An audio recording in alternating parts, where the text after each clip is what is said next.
King of Gods. By Fast Food Restaurant, Kabanata 625. Sacred Land Spiritual Peak. Muling lumitaw. Naramdaman ni Zhao Feng na ang aura ng kamatayan sa loob ng kanyang kaluluwa ay mas malakas kaysa dati. Mayroong higit sa isa o dalawang token of death na papalapit, at isa sa mga ito ang nagpa-freeze sa kaluluwa ni Zhao Feng. Kahit na ang asol na damit na hari mula sa Golden Mountain Sect ay may naramdaman, at ang kanyang ekspresyon ay nagbago ng malaki. Nanginig ang puso ni Zhao Feng. Malinaw na ang humahabol sa pagkakataong ito ay hindi lamang isang normal na death guard. Shua. Nakatingin sa malayo ang God's spiritual eye ni Zhao Feng, at hindi niya maiwasang huminga ng malamig dahil sa kanyang nakita. Para bang ang buong araw ay hinaranggan ng isang kulay abo na aura ng kamatayan na tila nagpalamig sa buong Heaven-Earth Yuan Qi. Sa kanyang pangitain, ang apat na death guard ay nakatayo sa paligid ng isang napakagandang figure, na napapalibutan ng madilim na apoy na parang Diyos mula sa impyerno. Isang layunin ng kamatayan na nalampasan ang lahat ng iba pang nilalang na dumaan sa ilang libong milya at bumaba. Pursuit of Death. Nakarating ka nga sa Sacred Land. Isang malamig na boses na tila nagmula sa kailaliman ng impyerno ang tumunog sa loob ng dimensyon ng kaluluwa. Sa sandaling iyon, ang mga puso ng lahat ng mga eksperto at mga henyo mula sa Golden Mountain Sect ay nanginginig, at ang kanilang mga iniisip ay tila nilalamon ng kadiliman. Ang kanilang mga pag-iral ay maliit sa harap ng taong ito. Ang layunin ng kamatayan ay nakalock kay Zhao Feng. Death Spirit Lord. Ang puso ni Zhao Feng ay nanikip at ang kanyang anit ay nanginginig nang maramdaman niya ang isang nagbabagang aura ng kamatayan na nagsimulang kumalat sa kanyang katawan. Ang mga subordinate ng Emperor of Death ay binubuo ng 4 na Death Spirit Lord at 36 na Death Guard. Sa gitna nila, ang 4 na Death Spirit Lords ay nakarating sa Void God Realm. Sa kabutihang palad, ang katawan at bloodline ni Zhao Feng ay napakalakas, at ang kanyang kaluluwa ay may proteksyon ng God's Spiritual Eye, kaya nakaramdam siya ng mas kaunting pressure kaysa sa ibang Sovereign Lords. Ang ekspresyon ng asol na damit na Void God Realm King ay madilim, at ang isang pag-alon ng Void God Intent ay lumundag mula sa kanya at sumalungat sa layunin ng kamatayan. Agad na nag-intertwined ang dalawang Void God powers, at ang langit ay napalitan ng nagniningning na asol at nakamamatay na itim habang naglalaban ang dalawang aura. Para bang napunit ang langit sa dalawang bahagi, na bumubuo ng dalawang magkahiwalay na domain. Ang Golden Dragon Scaled Ship ay protektado ng nagniningning na asol na liwanag, na nagpahinto sa Void God powers ng Death Spirit Lord. Ito ba ang kapangyarihan ng isang Void God Realm King? Nayanig ang puso ng mga sakay ng Golden Dragon Scaled Ship. Hinaranggan ng dalawang kapangyarihan ang kalangitan at tila walang katapusang kapangyarihan. Madaling mapatay ng alinman sa kanila ang Great Origin Core Realm Sovereign Lords. Itong antas ng paglilinang. Nanginig ang puso ni Zhao Feng. Ang kanyang mga pandama ay pinaghihigpitan. Tanging ang kanyang God Spiritual ay ang halos hindi makatingin sa kapangyarihan ng dalawang Void God Realms. Ang soul auras ng dalawang hari ay nagsanib sa kalangitan, at ang bawat kilos nila ay tila pumasa sa dimensyon ng kaluluwa. Ang antas na ito ay lumampas sa istruktura ng laman at dugo. Maaari itong lumipad sa universo. Isang napakaliit na mortal na kayang pumasok sa universo. Iyan ang theoretical na antas ng One with the Sky, nagiging isa sa langit at lupa, na lumalampas sa mga limitasyon ng pisikal na katawan. Sa loob ng 10,000 Ghost Pearl, ang puso ng Skeletal Division Leader ay nanginginig, ngunit mahirap matukoy kung ito ay dahil sa excitement o takot. Narinig lang ng Skeletal Division Leader ang Scarlet Moon Patriarch na nagsalita tungkol sa Void God Realm noon. Ang Scarlet Moon Patriarch ay isa lamang kalahating hakbang na Void God Realm sa kanyang peak, at halos hindi niya nahawakan ang Void God Realm. Masyado silang malakas. Ito ay hindi isang kapangyarihan na maaaring taglayin ng mga tao. Kahit na daan-daan at libu-libong Origin Core Realms ay mga langgam lang sa harap ng isang Void God Realm King. Pakiramdam ni Zhao Feng ay maliit. Boom! Isang malakas na pagsabog ang tumunog sa itaas, at ang bahagi ng kapangyarihan ay pumasok sa pisikal na dimensyon. Tulad ng inaasahan ng isang Death Spirit Lord. Nanginig ang katawan ng haring nakasuot ng kulay asol na balutan ng nagniningning na liwanag na dahilan upang hindi siya makita ng iba. Gayunpaman, sa pagkakaroon ng God's spiritual eye, nakita ni Zhao Feng na ang asol na damit na hari mula sa Golden Mountain Sect ay medyo dahado. Isa ako sa 4 na Death Spirit Lord sa ilalim ng Emperor of Death, ang Black Hell Lord, at narito ako para hulihin ang brat na iyon sa ilalim ng utos ng Emperor. Hindi lumapit ang matangkad na figure na nababalot ng dilim. 2 Void God Realm Antents ang nagsagupaan sa langit.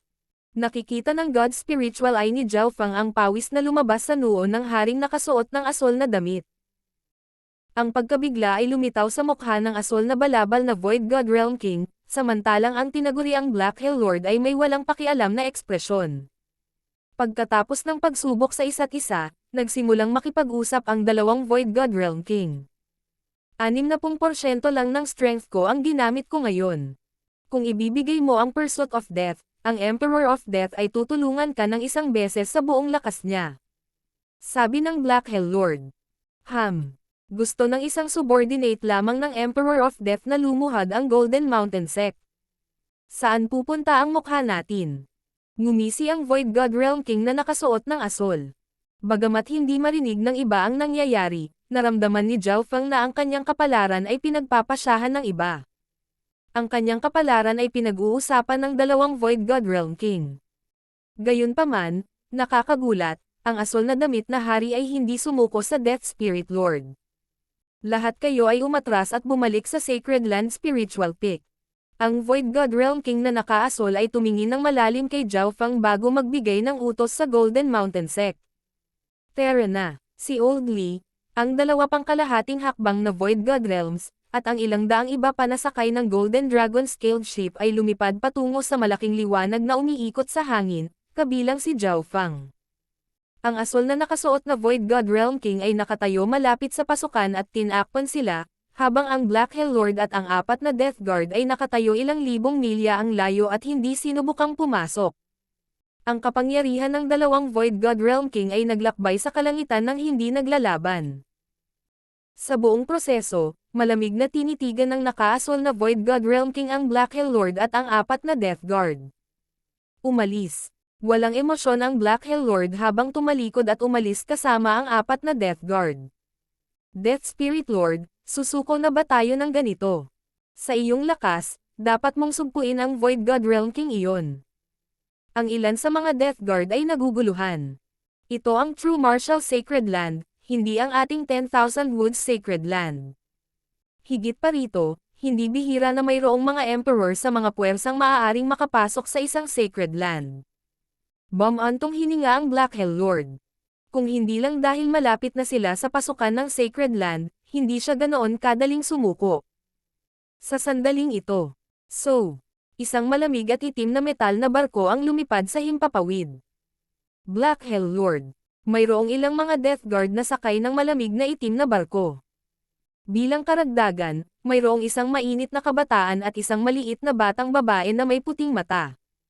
3 Prinsipe. Ang Black Hell Lord ay tumanggo at binati ang mainit na kabataan.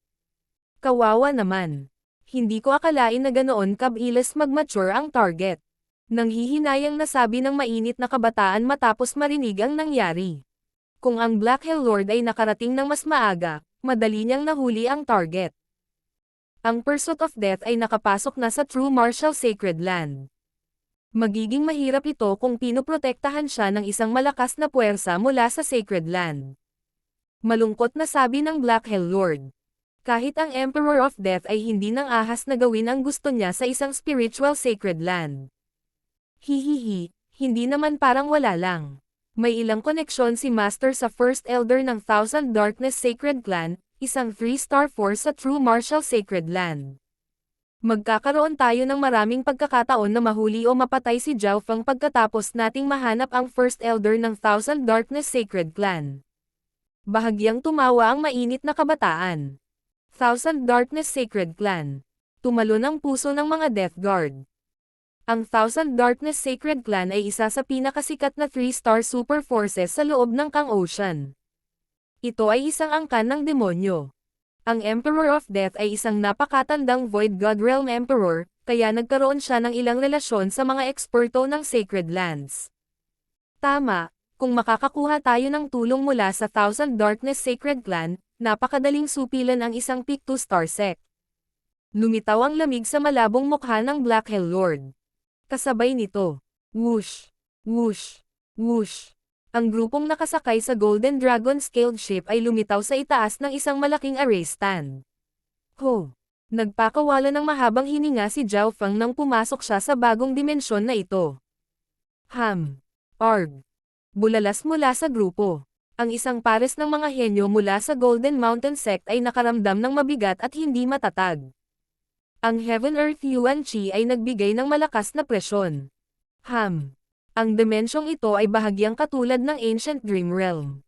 Medyo nakakadiri pa nga sa aura ng mga estranghero. Si Zhao Feng ay nanatiling hindi kumikibo.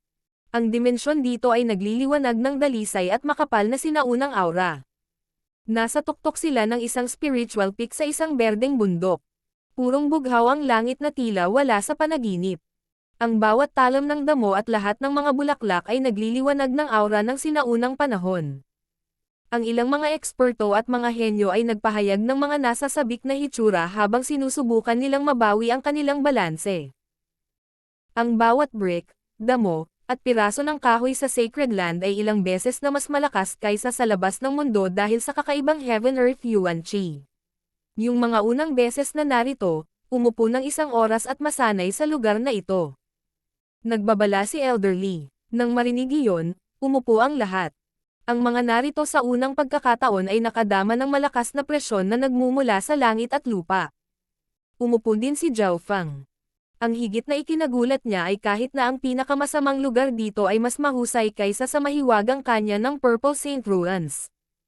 Ang buong ilang daang milyang lugar na nakapalibot sa spiritual peak ay napuno ng makapal at siksik na Heaven Earth Yuan Qi. Kung titingnan mula sa malayo, tila ang spiritual peak ay napapalibutan ng isang hiwalay, parang panaginip na dimensyon. Siyempre, kailangang masanay ang mga papasok sa unang pagkakataon sa pressure, ngunit hindi ginawa ni Zhao Feng. Bagamat malakas ang pressure dito, hindi ito malapit sa pressure mula sa Ancient Dream Realm. Bulong ni Zhao Feng sa kanyang puso. Hindi siya nakaramdam ng hindi komportable dito. Ang kanyang katawan at kaluluwa ay naka-absorb ng malaking halaga ng Ancient Dream Realm aura, at ito ay mas dalisay kaysa sa aura dito. Sa makatuwid, si Zhao Feng ay agad na naaprubahan ng Heaven Earth Yuan Qi sa loob ng Sacred Land, at ang nakakasuklam na aura mula sa dimensyon ay nawala kaagad. Sinimulan ni Zhao Feng na suriin ang kanyang paligid. Ang spiritual peak ay parang isang pundasyon na naglabas ng purong Heaven Earth Yuan Qi, at ang Yuan Qi dito ay maaaring maging ambon. Sa itaas ng spiritual peak, sa loob ng panaginip na liwanag, may mga mag-agarang gusali, maliliit na batis, at mga tulay. Ito ay tulad ng isang pagguhit ng pagiging perpekto. Ang makapangyarihang mga aura ay maaaring maramdaman na kumikislap sa kalangitan, at ang mga patay na sinaunang hayop ay makikita paminsan-minsan. King of Gods, Kabanata 626. 10,000 Ancient Sacred Peak. Ang spiritual peak na ito ay ang pasukan sa Golden Mountain Sect. Tumayo si Elder Li sa harap ni Zhao Feng at nagpakilala. Habang sinabi niya iyon, ang kalahating hakbang na Void God Realms mula sa Golden Mountain Sect ay may mahinang senyales ng pagmamalaki sa kanilang mga mukha. Sinuri ng God Spiritual Eye ni Zhao Feng kung ano ang nangyayari sa loob ng Sacred Land. May kabuuang 3 pangunahing spiritual peaks at 33 mas mababang spiritual peaks. Ang sino mang makakakuha ng mas mababang spiritual peak ay maituturing na Elite 2 Star Sect. Nagpatuloy si Elder Li. Tulad ng inaasahan, nakita ni Zhao Feng ang 33 mas mababang spiritual peak sa paligid ng labas ng hangganan ng Sacred Land. Bawat isa sa kanila ay parang bukal na naglalabas ng tuloy-tuloy at siksik na Heaven Earth Yuan Qi. Bawat isa sa kanila ay natatakpan ng ambon, at, kahit na hindi malinaw ang tanawin sa loob, ito ay maganda pa rin. Ang bawat mas mababang spiritual peak ay maaaring magkasya sa isang Peak 2 Star Sect, at ang kapaligiran dito ay mas maganda kaysa sa misteryosong kanyan sa Purple Saint Ruins. Napabuntong hininga si Zhao Feng sa kanyang puso. Ang mga ito ay ang mas mababang spiritual peaks. Sa gitna ng Sacred Land ay ang tatlong pangunahing spiritual peaks na tila umabot sa langit. Ang tatlong pangunahing spiritual peaks ay napapaligiran ng mas mababang spiritual peaks at tila umiral na naaayon sa langit at lupa. Naglabas sila ng malakas na aura na kahit ang Void God Realm Kings ay hindi nang ahas na labanan.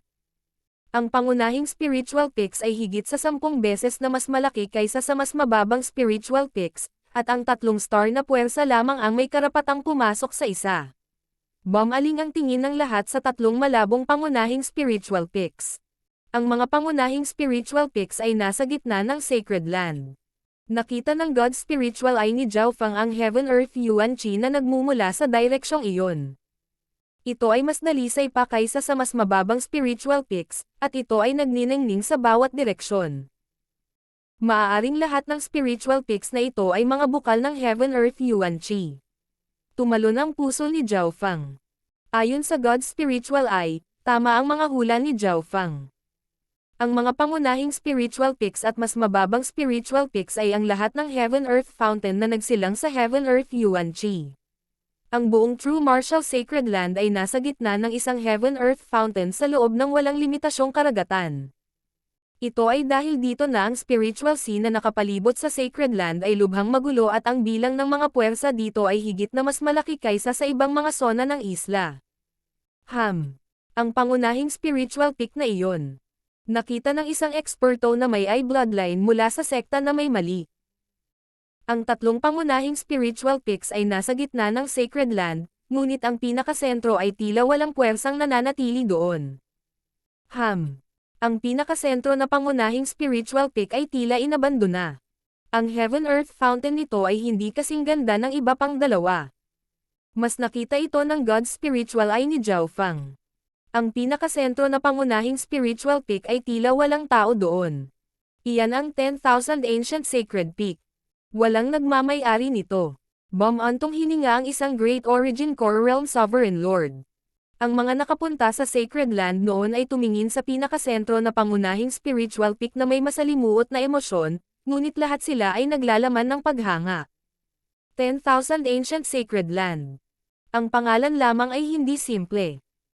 12-12 libong taon na ang nakalilipas, mayroong isang super sekta na malapit nang maabot ang ranggo ng 4 na bituin sa 10,000 Ancient Sacred Peak. Puno ng paggalang ang mukha ng elderly. 4-star super sect. Nayanig ang puso ng lahat. Hindi ko akalain na ang 10,000 Ancient Sacred Peak ay isang pagkasira ng halos 4 na bituin na sekta. Ang God Spiritual Eye ni Zhao Feng ay naharang ng ilang uri ng kapangyarihan mula sa tuktok. Pambihira na walang puwersang nanatili doon. Inilibot ng God's Spiritual Eye ni Zhao Feng ang buong Sacred Land, pagkatapos ay binawi niya ang kanyang tingin. Ang Sacred Land ay hindi kasing tahimik at payapa gaya ng iniisip mo. Lahat kayong mga baguhan, huwag kayong umalis ng mahigit 500 milya rito. Nagbabala ang One-Armed Half-Step King. Naiintindihan ni Zhao Feng. Mayroon lamang 33 mas mababang spiritual peaks, ngunit ang bilang ng 2 star na sekta sa True Martial Islands Zone lamang ay lumampas sa 100. Bukod sa spiritual peaks, may malalaking patches ng kagubatan, lawa, disyerto, at iba pang lugar. Siyempre, may isa pang mahalagang punto, huwag kailanman saktan ang sinuman mula sa Mystic True Sacred Clan o sa Thousand Darkness Sacred Clan. Dagdag ni Old Lee. Nang magsimula silang magsalita tungkol sa 2 3-star clans, lahat ng 3 half-step na Void God Realms ay may solemn na ekspresyon at takot sa kanilang mga mata. 3-star clans. Mystic True Sacred Clan at ang Thousand Darkness Sacred Clan. Naalala ng lahat ng mga baguhan dito. Ang pagkakaiba sa pagitan ng bawat bituin ay napakalaki. Kahit na ang pagkakaiba ng kalahating bituin ay kumakatawan sa isang malaking pagkakaiba sa lakas. Zhao Feng. Isang walang emosyong boses ang umalangaw-ngaw sa kanyang kaluluwa. Sa sumunod na sandali, isang Void God Realm na kapangyarihan ang bumaba mula sa langit at nagyelo sa kamalayan ng lahat. Itinaas ni Zhao Feng ang kanyang ulo at nakita ang outline ng asol na damit na Void God Realm King sa kalangitan. Pagbati, King. Agad na yumoko si Zhao Feng. Ang mga normal na eksperto ay masasabik o natatakot kapag tinawag ng isang hari ang kanilang pangalan. Tinitigan siya ng King in Blue bago nagsalita. Sumama ka sa akin. Sa sandaling sinabi niya iyon, isang napakalaking kapangyarihan ang nagpaangat kay Zhao Feng sa kalangitan. Wala na siyang pagkakataong lumaban. Tumalon ang puso ni Zhao Feng. Gaano kalakas ang Void God Realm? Ang mga normal na soberano ay walang kakayahang mag-isip tungkol sa pakikipaglaban. Shua! Shua! Muling kumislap ang figure ng haring nakasuot ng asol. Sa isang kisap mata, si Zhao Feng ay dinala sa isang hardin. Tumayo si King na nakasuot ng kulay asol na mga kamay sa likod, ngunit hindi siya kaagad nagsalita. Kung paanong si Zhao Feng ay naguguluhan. So, lumipad sa himpapawid ang Old Li at binati ang Grand Elder ng hindi mapakali. Nalaman ni Zhao Feng na ang pressure sa loob ng dimensyon ng Sacred Land ay napakalakas, kaya kahit na ang bilis ng kalahating hakbang na Void God Realm ay mahigpit na pinaghihigpitan. Ang normal True Spirit Realms ay malamang na hindi man lang makakalipad dito. Kailangan yung dalawa akong bigyan ng paliwanag. Ang asol na damit na Void God Realm King ay nagsalita sa dalawa na nakatalikod sa kanila. Napatingin si Zhao Feng kay Old Li, at ang mukha ng huli ay puno ng pait. Kung hindi dahil sa Pursuit of Death, hindi magiging ganito kakomplikado ang sitwasyon. Nakuha ni Zhao Feng ang guest token ng Golden Mountain Sect sa pamamagitan ng Eternally Sealed Palace Lord at pumasok sa True Martial Sacred Land. Ito lamang ay isang pang-aabuso sa kapangyarihan. Kung hindi dahil sa Pursuit of Death, makaya ni Old Li iyon ng maayos dahil isa siyang half-step Void God Realm. Ang Void God Realms ay nabuhay sa langit at walang oras na mag-abala sa mga maliliit na sitwasyon. Grand Elder, lahat ito ay nagsisimula sa Eternally Sealed Palace Lord. Ang Old Li ay hindi nang ahas na magtago ng anuman. Hindi siya nang ahas na magsinungaling dahil nakalock sa kanya ang Void God Intent. Nang banggitin ang Eternally Sealed Palace Lord, hindi maiwasan ni Zhao Feng na makonsensya. Ang Eternally Sealed Palace Lord ay nagsagawa ng malaking panganib para tulungan siya. Hindi nagtagal ay sinabi nila sa hari kung paano nakapasok si Zhao Feng sa Sacred Land. Hindi ako interesado sa lahat ng iyon. Kailangan mo lang kumpirmahin kung ang isang bagay ay totoo o mali. Tumalikod ang haring nakasuot ng asol at damapo ang kanyang mga mata kay Zhao Feng. Sa sandaling ito, malinaw na nakita ni Zhao Feng ang kanyang figure. Isa siyang scholar na lalaki na may napakalaki na aura. Kamag-anak ka ba talaga ni Duan Muqing? Kumislap ang mga mata ng haring nakasuot ng asol. Kilala siya ng ninuno ng junior na ito. Paliwanag ni Zhao Feng. Sinabi niya sa hari ang parehong bersyon na sinabi niya sa Eternally Sealed Palace Lord. Maniniwala ako sa iyo sa ngayon.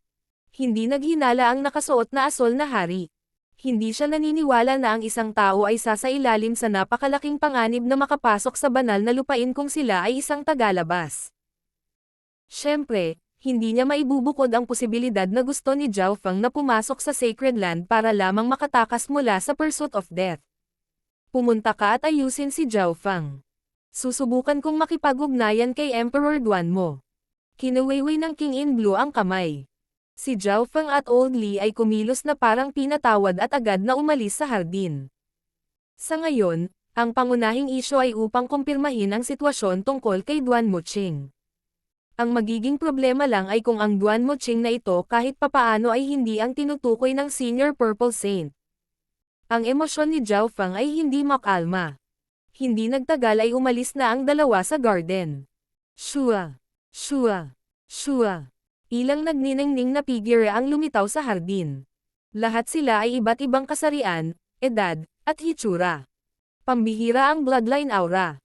Kahit na hindi ito sa 10,000 ancient races, napakalapit nito. Isang matandang boses ang tumunog. Kahit may bloodline siya ng 10,000 ancient races, mahihirapan siyang mapunta sa Golden Mountain Sect. Ang pinakamahalagang gawain natin ngayon ay kumpirmahin ang kanyang relasyon kay Duan Muqing. Bagaman ang ating sekta ay mayroon ding Emperor, bawat puwersa sa ibaba ng tatlong bituin ay nag-iingat sa Emperor of Death.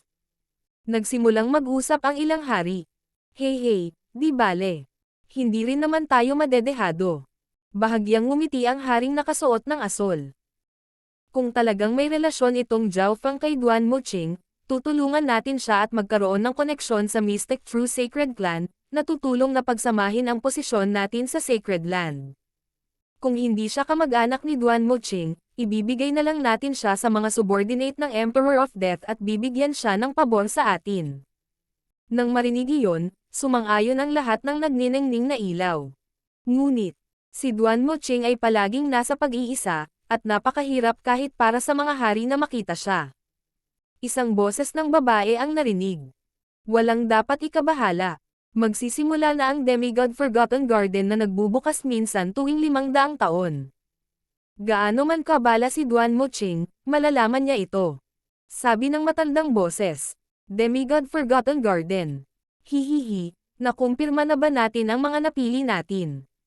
Ito ay isang malaking kapalaran minsan sa bawat 500 taon. Bumalik sa mas mababang spiritual peak, inilagay si Zhao Feng sa isang guest room. Siya ay may katayuan bilang isang panauhin habang siya ay nanatili sa spiritual peak ng Golden Mountain Sect. Duan Muqing. Sana ay walang problema ang taong sinabihan ako ni Senior Purple Saint. Huminga ng malalim si Zhao Feng. Nadama niya na si Duan Muqing ay isang taong maaaring makaapekto sa kanyang kapalaran, tulad ng kanyang Panginoon, si Lord Guanzhen. Kung wala si Lord Guanzhen, si Zhao Feng ay hindi papasok sa mundo ng cultivation. Boy! Isang kumikinang na purple na token ang lumitaw sa kanyang kamay. King of Gods, Kabanata 627. Demigod Forgotten Garden. Sa loob ng spiritual peak ng Golden Mountain Sect, kinuha ni Zhao Feng ang Purple Saint Token sa guest room. Ngayong nakarating na ako sa True Martial Sacred Land, ang pinakamahalagang gawain ngayon ay makipag-ugnayan kay Duan Muqing. Inilagay ni Zhao Feng ang kanyang spiritual sense sa Purple Saint Token. Sinubukan niyang magpadala ng impormasyon sa pamamagitan ng Purple Saint Token sa Purple Saint Ruins, na napakalayo. Kung kahit papaano ay makontak niya ang Purple Saint Partial Spirit, maaaring mabilis niyang makita si Duan Muqing. Kahit na ang Golden Mountain Sect ay may mga paraan ng pakikipag-ugnayan kay Duan Muqing, hindi ibibigay ni Zhao Feng ang lahat ng kanyang pag-asa at kapalaran sa iba. Gayunpaman, walang tugon kahit na pagkatapos ng mahabang panahon. Marahil ay napakalayo ng Purple Saint Ruins, o marahil ang Spiritual Sacred Land ay isang hiwalay na dimensyon na nagpahirap sa impormasyon na maglakbay palabas. Makalipas ang kalahating araw, sinubukan muli ni Zhao Feng ng maraming beses, ngunit para itong mga batong lumulubog sa karagatan. Ho! Nagpakawala ng mahabang hininga si Zhao Feng at mahinang umiling. Hindi na siya nagulat na hindi makalabas ang balita. Matapos subukan at magwakas sa kabiguan, tahimik na inalis ni Zhao Feng ang Purple Saint Token. Kasabay nito, sa isang malinis at eleganteng silid sa isang pangunahing spiritual peak sa gitna ng Sacred Land. Yung aura na ngayon lang. May malabong figure ng isang lalaki na kasing puti ng nyebe ang buhok na napapalibutan ng liwanag. Nagsimulang maglaho ang liwanag sa paligid niya, at ang pag-alaala ay lumitaw sa mukha ng lalaki habang siya ay bumulong-bulong sa mababang tono. Ako lang ba? Kasunod noon, isang sinaunang divine sense ang kumalat sa buong True Martial Sacred Land, at lumabas pa ito sa labas ng Sacred Land. Sa sandaling iyon, ang mga puso ng bawat eksperto sa Sacred Land ay nanginag. Kahit na ang Void God Realm Kings ay nabagabag. Kaninong divine sense ito? Walang maraming emperor sa Sacred Land na may ganoong kalakas na divine sense. Ginawa ng sinaunang divine sense ang itaas na echelon ng Sacred Land sa talakayan. Siya iyon. Maliit na bilang ng mga emperor ang nakakaalam kung sino ang nagmamay-ari ng divine sense, at naantig sila rito. Ang malakas na divine sense ay nag-scan sa Sacred Land at huminto sa paligid ng 5 o 6 na mas mababang spiritual peaks para sa isang sandali. Sa mas mababang spiritual peak ng Golden Mountain Sect, ang mga puso ng ilang kings at half-step Void God Realms ay nakaramdam ng pagkabalisa, kasama ang king na kulay asol. Ang divine sense of an emperor ay talagang huminto sa paligid ng kanilang peak sandali. Sa puntong ito, umalis si Zhao Feng sa kanyang silid at naglakad-lakad upang makita ang kapaligiran ng Sacred Land. Munting kaibigan Zhao. Magalang na nanatili si Elder Li sa kanyang tabi, at hindi maiwasan ni Zhao Feng na makaramdam ng kakaiba. Nagpadala ang Golden Mountain Sect ng kalahating hakbang na Void God Realm para manatili sa tabi ng maliit na Small Origin Core Realm. Munting kaibigan, ito ay isang utos mula sa mga nakatataas. Medyo mapait ang elderly. Bago nila matutunan ang buong katotohanan, hindi dapat umalis si Zhao Feng sa mas mababang spiritual peak ng Golden Mountain Sect. Sa pagtatapos ng araw, ang Golden Mountain Sect ay nag-iingat pa rin kay Zhao Feng. Hindi ito isinasa puso ni Zhao Feng. Ang pagkakaroon ng kalahating hakbang na hari sa tabi niya ay nangangahulugan na ang mga bagay ay magiging mas maayos saan man siya pumunta. Dinala ni matandang Li si Zhao Feng sa buong Golden Mountain Sect at ipinakilala ang lahat ng tanawin sa loob. Si Elder Li, at Zhao Feng. Dalawang boses ang nagmula sa gusali sa harapan. Tumingin si Zhao Feng at nakita ang ilang kabataang lalaki at babae malapit sa gusali. Hindi pa sila masyadong matanda, kaya tila sila ay mula sa nakababatang henerasyon ng Golden Mountain Sect. Ang dalawang nag-usap ay isang dilag na nakaputi at isang lalaking payat. Kilala ni Zhao Feng ang dalawang ito. Nakipag-sparring siya sa kanila pabalik sa Void Ocean Spiritual Palace. Nang makita si Zhao Feng dito, tuwang-tuwa ang dalawa. Pagbati, Elder. Ang mga disipulo ay yumukod lahat patungo sa Old Li. Ito si Little Friend Zhao, isang bisita ng Golden Mountain Sect. Yin Yuan, ikaw at ang iba pang mga henyo ng parehong henerasyon ay maaaring makipag-ugnayan sa isa't isa. Nakangiting sabi ni Old Li. Sinadya niyang tawagin ang isang matangkad na kabataan na tila nasa 30 taong gulang, at ang kanyang aura ay namumukod tangi sa iba. Great Origin Core Realm. Hindi mapigilan ni Zhao Feng na tingnan muli ang kabataang tinatawag na Yin Yuan. Kung tama siya, ito ang Senior Martial Brother Yin, ang kagandahang nakaputi at pinag-usapan ng lalaking payat noon. Siya ang numero 1 henyo ng Golden Mountain Sect. Relax, Elder. Aalagaan kong mabuti ang bisita. Medyo magalang si Yin Yuan kay Elder Li. Sa tulong ni Elder Li, nagpakilala sina Zhao Feng, Yin Yuan, at ilang iba pang mga henyo mula sa Golden Mountain Sect.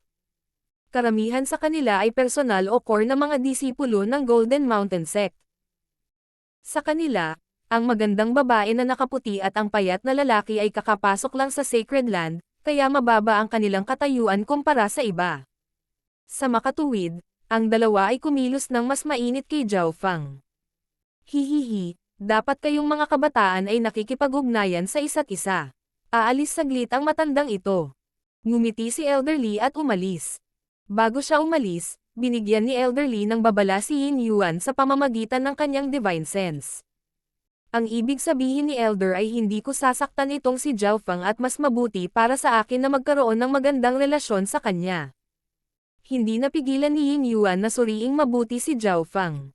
Bilang nag-iisang disipulo na nakarating sa Great Origin Core Realm sa Golden Mountain Sect, ang paningin at kaalaman ni Yin Yuan ay mas mahusay kaysa sa iba. Kung hindi dahil sa babala ni Elder Li, hindi niya sana gaanong pinansin si Zhao Feng. Gayunpaman, matapos suriing mabuti si Zhao Feng, naguluhan si Yin Yuan. Sa kanyang mga mata, si Zhao Feng ay talagang isang henyo. Ang aura mula sa kanyang bloodline at kanyang cultivation ay nalampasan ang iba sa middle stage na Small Origin Core Realm. Ngunit kahit noon pa man, bakit kailangan niyang sinadya ang pagsuso kay Zhao Feng? Siya, si Yin Yuan, ay isa sa mga nangungunang kahanga-hanga kahit sa sagradong lupain. Napakahusay ng lakas ni Zhao Feng. Nakipag-sparring kami sa kanya bago kami pumasok sa Sacred Land, at hindi kami malapit sa kanya. Napabuntong hininga ang payat na lalaki sa grupo. Bukod kay Senior Martial Brother Yin, hindi pa kami nakakita ng ganitong henyo bago. Ang kagandahang nakaputi ay pinuri mula sa kaibuturan ng kanyang puso. Agad na natalo ni Zhao Feng ang dalawa, at sa oras na iyon, ang cultivation ni Zhao Feng ay pareho sa kanila, ang early stage na Small Origin Core Realm lang. Ang papuri mula sa dalawa ay nagmula sa kaibuturan ng kanilang mga puso, ngunit ang mga malapit na nakarinig sa kanila ay medyo nalungkot. Paano may kukumpara ang brat na ito kay Senior Martial Brother Yin? Mayroong ilang mga super henyo ng Golden Mountain Sect na naruroon na nakarating sa huli at peak stage ng Small Origin Core Realm. Ang mga sobrang henyo na ito ay malamig na tumawa sa kanilang mga puso. Nang marinig ang mga ito, ngumiti si Senior Martial Brother Yin Yuan nang walang sinasabi. Nang makitang wala talagang naniniwala sa kanila, Ang mga ekspresyon ng magandang babae na nakaputi at ang payat na lalaki ay nagsimulang mag-alinlangan. Si Zhao Feng, Yin Yuan, at ilang iba pang mga henyo ay nagsimulang magsalita ng puti at humigop sila ng tsaa. Mukhang nakalusot lang si Brother Yin sa Great Origin Core Realm hindi pa masyadong matagal. Walang pakialam na sabi ni Zhao Feng. Bahagyang nagulat si Brother Yin. Kara-rating lang ni Zhao Feng sa Golden Mountain Sect, paano niya nalaman na kakapasok lang niya sa Great Origin Core Realm? Kailangang malaman ng isa na, pagkatapos ng kalahating buwan, pinagsama niya ang kanyang pundasyon, at ang kanyang aura ay itinatago.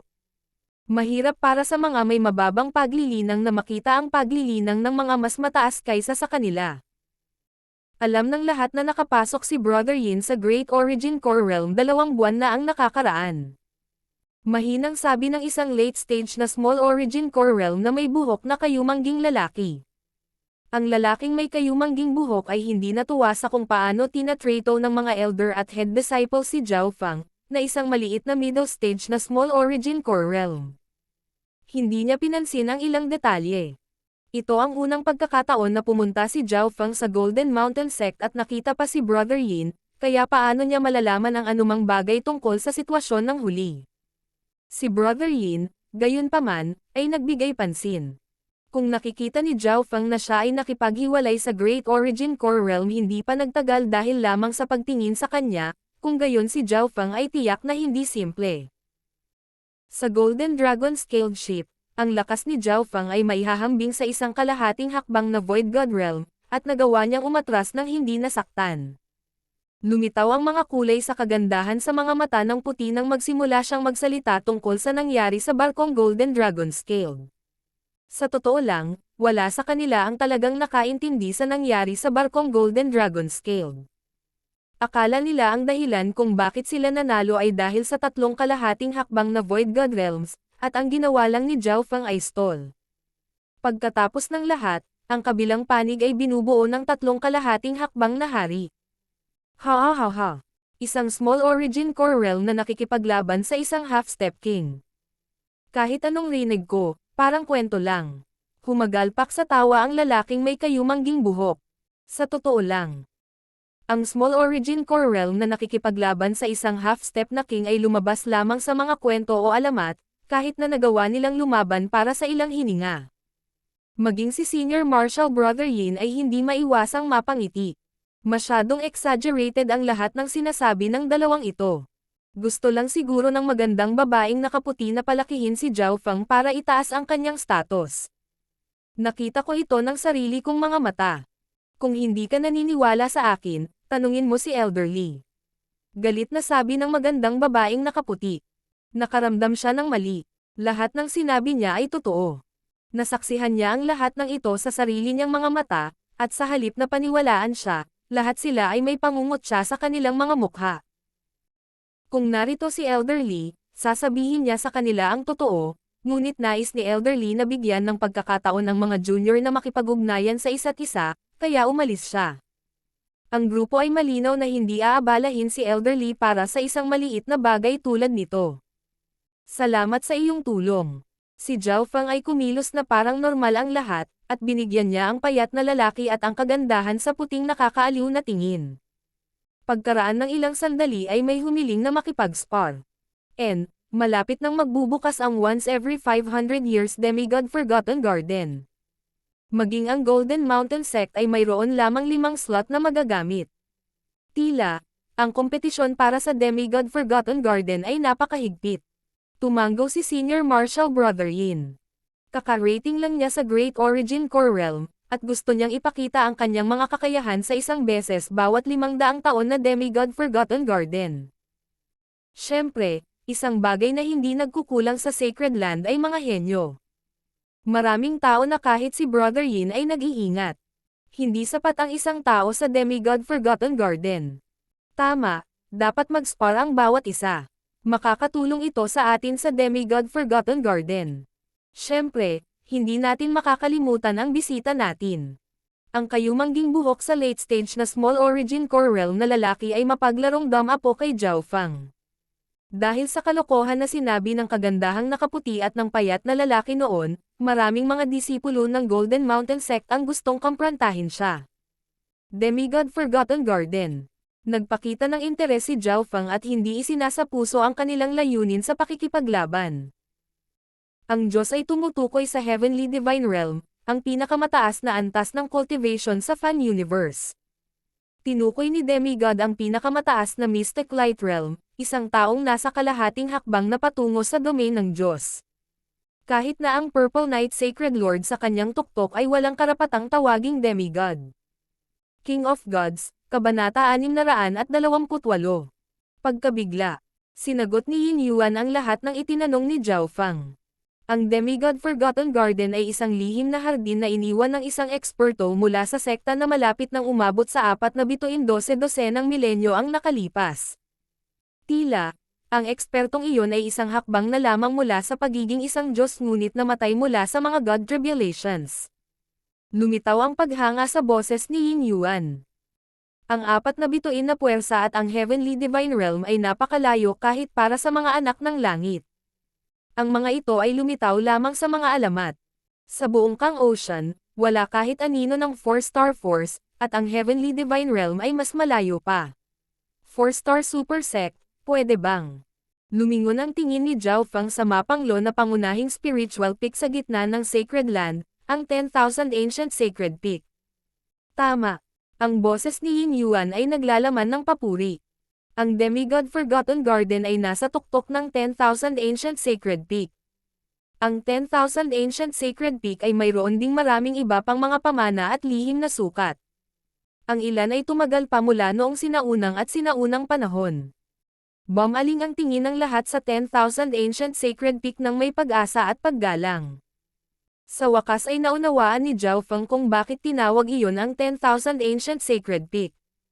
Ang True Martial Sacred Land ay umiral sa napakatagal na panahon, at naglalaman ito ng maraming 2-star at 3-star forces. Mayroong hindi mabilang na Void God Realms, at mayroon ding Mystic Light Realm Sacred Lords. Gayunpaman, hindi lahat ng eksperto ay nakahanap ng angkop na tagapagmana bago sila mamatay. Iniwan ng mga ekspertong ito ang kanilang kayamanan o ang kanilang mana sa 10,000 Ancient Sacred Peak, naghihintay ng angkop na tao. Ang mga nakapag-iwan ng mga mana ay nasa Void God Realm. Maging ang pinakamatandang Heaven's Legacy Inheritance ay nag-iwan ng mataas na pamana ng sangay dito. Lahat ay puno ng paggalang ng pag-usapan nila ang tungkol sa 10,000 Ancient Sacred Peak. Ang puso ni Zhao Feng ay naging puno rin ng paggalang. Hindi niya akalain na may ganoong kahulugan ang 10,000 Ancient Sacred Peak sa likod nito. Nakasaksi ito ng sunod-sunod na kababalaghan, eksperto pagkatapos eksperto, panahon pagkatapos ng panahon, at ipinagpatuloy nito ang kanilang mga alamat. Ang Demigod Forgotten Garden ay isa sa mga pinakalihim na kaharian sa loob ng 10,000 Ancient Sacred Peak, at naglalaman ito ng kayamanan at pamana ng isang demigod. Napabuntong hininga si Yin Yuan. Ang Demigod Forgotten Inheritance ay nagbukas lamang ng isang beses bawat 500 taon, at ang buong Golden Mountain Sect ay mayroon lamang 5 lugar na bukas, ang isa ay kinuha ni Yin Yuan. Ang paksa tungkol sa Demigod Forgotten Garden ay natapos kaagad, at ang mga core na disipulo ng Golden Mountain Sect ay nagsimulang mag-spar sa larangan ng martial arts. Hindi nagtagal, nagsimulang mag-away ang dalawang disipulo, at tumingin si Zhao Feng ng may interes. Kahit na ang martial arts field ay mayroon lamang isang radius na 100 yarda, mayroong isang espesyal na hanay na nagpalawak sa loob hanggang 10 milya. Higit pa rito, ang presyon sa loob ng Sacred Land ay napakalakas. Ang mga pag-atake ng normal na True Spirit Realms ay maaari lamang sumaklaw ng 12 ng mga yarda. Sa madaling salita, ang lahat ng kapangyarihan ay pinaghihigpitan dito. Sa dalawang disipulo ng Golden Mountain Sect, ang isa ay nasa middle stage na Small Origin Core Realm, at ang isa ay nasa late stage. Ang late stage na Small Origin Core Realm ay ang brown-haired youth mula kanina. Chaos Sky Opening Palm. Bagamat mabagal ang pag-atake ng kabataang may kayumangging buhok, panay ito, at lumikha ito ng pinaghalong 5 kulay habang sinisira nito ang lahat ng dinadaanan nito. Ang layunin sa loob ng pag-atake ay nagliwanag maging ang mga mata ni Zhao Feng. Gaya ng inaasahan ng isang sekta mula sa Sacred Land. Ang kanyang diskarte sa pakikipaglaban at bloodline ay nagpapahintulot sa kanya na madaling talunin ang ilang iba sa parehong paglilinang sa labas ng mundo. Lihim na tumango si Zhao Feng sa kanyang ulo. Hindi magiging madali na talunin ang batang ito na may kayumangging buhok kung hindi pa niya naabot ang Origin Core Realm. Kahit na ang Skeletal Division Leader ay hindi magkakaroon ng napakagandang tsansa na manalo laban sa kabataang kayumanggi ang buhok. Boom! Isang limang kulay na liwanag sa hugis ng bundok ang nagpalipad sa isa pang core na disipulo. Brother One, ang layunin ng Chaos Sky Opening Palm mo ay halos nasa Great Origin Core Realm. Inamin ng isang ito ang pagkatalo. Napuno ng pait ang mukha ng nawawalang alagad. Ang cultivation, bloodline, at teknik ng brown-haired youth ay lahat ang pinakamahusay sa Small Origin Core Realm. Matapos manalo, ang batang may kayumangging buhok ay tumingin kay Zhao Feng na may ngiti. Ang isang ito ay hindi talento at nasa top 20 lang ng Golden Mountain Sect. Gusto kong humingi ng mga payo kay Brother Zhao. Sobrang humble ng tono niya. Top 20. Ang ilan sa mga pangunahing disipulo ay nagsiwalat ng mga kakaibang ekspresyon. Hihihi, masyadong mapagpakumbaba si Brother One. Sobrang exaggerated ng brat na yan dati. Talagang matatalo niya ang isang alagad na nasa top 20 lang, di ba? Maraming alagad ang naghihintay na manood ng palabas. Tanging ang kagandahang nakaputi at ang payat na lalaki ay tense at hindi mapakali. Pagkatapos ng lahat, pinuri nila ang lakas ni Zhao Feng kanina. Zhao Feng, kailangan mong talunin siya. Naikuyom ng dilag na nakaputi ang kanyang mga kamao sa pag-asa. Hinangaan niya si Zhao Feng mula sa kaibuturan ng kanyang puso. Umiling si Zhao Feng at ngumiti. Hindi mahirap para sa kanya na makita na ang kabataang may buhok na kayumanggi ay talagang mairaranggo sa top 5 nanograms Golden Mountain Sect sa kanyang lakas. Masyadong humble si Brother One. Dapat sapat na ang iyong lakas para may rank sa top 5 nanograms Golden Mountain Sect. Bahagyang ngumiti si Zhao Feng. Nang marinig iyon, marahang nayanig ang puso ng batang may kayumangging buhok. Halata na ang mga mata ni Zhao Feng ay napakatalas. Kunin mo ang palad ko. Hindi masyadong nag-isip ang batang may kayumangging buhok bago kaagad nagpadala ng 5 kulay na bundok na dumurog. Nagsimulang bumigat ang katawan ni Zhao Feng nang harapin ang layunin ng pag-atake. Bihira para sa mga tao sa labas ng mundo sa ilalim ng Great Origin Core Realm na magbigay sa kanya ng ganoong pakiramdam. Purple Destruction Wind Lightning. Si Zhao Feng ay nakatayong hindi gumagalaw at sinaway ang kanyang kamay, nagpapadala ng mga alon ng kulay lila na wind lightning patungo sa palad ng kabataang may kayumangging buhok. Basag. Ang Chaos Sky Opening Palm ay agad na nabasag sa harap ng Purple Destruction Wind Lightning. Higit pa rito, isang bahagyang lilang nalalabing aura ng pagkawasak ang sumunod at napilitang umatras ang kayumangging buhok. Ang Chaos Sky Opening Palm ko ay talagang. Ang batang may kayumangging buhok ay nagpahayag ng pagkagulat habang siya ay umatras. Si Zhao Feng ay hindi man lang gumamit ng isang aktwal na kasanayan. Ang kanyang True Yuan lang ay may aura ng pagkasira. Chaos Mountain Opening Palm, Ninth Sky. Ang brown-haired na kabataan ay umungal habang iniikot niya ang kanyang True Yuan sa tuktok nito at nagpadala ng sunod-sunod na alon ng 5 kulay na ilaw sa hugis ng 9 na bundok. Ang pag-ataking ito ay sapat na upang hamanin ang mga nasa Great Origin Core Realm.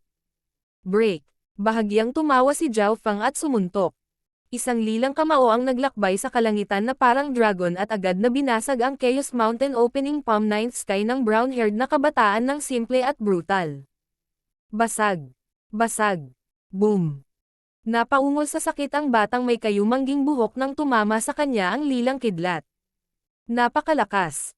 Ang mga ekspresyon ng ibang mga henyo ay kapansin-pansing nagbago. Bam! Ang umuusok figure ng kabataang may kayumangging buhok ay itinapon sa labas ng larangan ng martial arts. Salamat! Napakahusay na nakontrol ni Zhao Feng ang kanyang kapangyarihan kung hindi ay naging alikabok na ang buhok na kayumanggi. Nakakagulat na hangarin ng Wind Lightning. Ang kapangyarihan ng kanyang True Yuan ay napakalapit sa Great Origin Core Realm. Maging si Senior Martial Brother Yin Yuan ay may solemn na ekspresyon.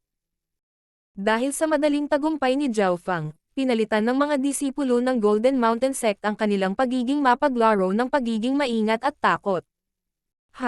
Sabi ko naman sa'yo eh. Ang lakas ni Zhao Fang ay maihahambing sa mga matataas na henyo ng Sacred Land. Mas gumaan ang pakiramdam ng magandang babaeng nakaputi at ang payat na lalaki. Hayaan mo akong lumaban. Isang makapal na kilay na kabataan ang tumalon mula sa karamihan. Ang kanyang cultivation ay halos nasa peak small origin core realm.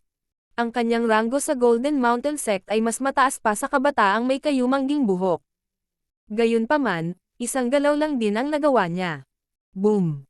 Ang magulong purple na Wind Lightning Draconic Fist ay agad na bumagsak sa atake ng makakapal na kilay na kabataan. Bam! Ang katawan ng makapal na kilay na binata ay pinalipad sa bilis na mas mabilis pa kaysa sa kayumangging kabataan. Huminga ng malamig ang lahat ng mga henyo, at maging ang mukha ni Brother Yin ay nagbago. Ang pangalawang pinakamalakas na core na disipulo ng Golden Mountain Sect, na may cultivation sa peak small origin core realm, ay umakyat. Break. Ginamit ni Zhao Fang ang parehong galaw at pinalipad muli ang kalaban. Ang kanyang pag-atake ay umabot na sa antas ng Great Origin Core Realm. Kahit sino sa ibaba ng Great Origin Core Realm ay walang pagkakataon laban sa kanya. Habang tinatalo ni Zhao Fang ang pangalawang pinakamalakas na core disciple, ilang makapangyarihang divine senses ang naglakbay sa himpapawid. Ang Zhao Fang na ito ay hindi simple. Sabi ng isang Void God Realm King. Sa hitsura nito, maaari pa siyang makipaglaban sa head disciple. Sa sandaling ito, ilang hari ng Golden Mountain Sect ang nanunood ng laban sa ibaba. Maging si Old Li ay nagtatago sa malapit. Paano nila malalaman kung gaano kalakas si Zhao Fang? Nagsimulang maalala ni Old Li ang nangyari sa Golden Dragon Scaled Ship. Si Zhao Fang ay gumanap ng mahalagang bahagi sa paglaban sa tatlong Death Guard. Sa sandaling ito, nagsimulang mag-away sina Head Disciple Yin at Zhao Fang. Boom! Boom! Boom! Dalawang kapangyarihan na umabot na sa antas ng Great Origin Core Realm ay nagsimulang mag-away. Si Zhao Fang ay hindi casual gaya ng dati. Nagsimula siyang maglibot sa martial arts field. Kung tutusin, siya ang head disciple ng isang malaking sekta. Inilipat ni Zhao Fang ang kanyang True Yuan at maging bahagi ng kanyang bloodline power para labanan si Yin Yuan. Bagamat nakapasok lang si Yin Yuan sa Great Origin Core Realm hindi pa gaanong katagal, ang kanyang tunay na lakas ay maihahambing sa middle stage na Great Origin Core Realm o mas mataas sa labas ng mundo. Senior Marshal Brother Yin, huwag kang magpapatalo sa brat na iyon. Ang mga alagad na nanunood ay nagsimulang pawisan ng malamig.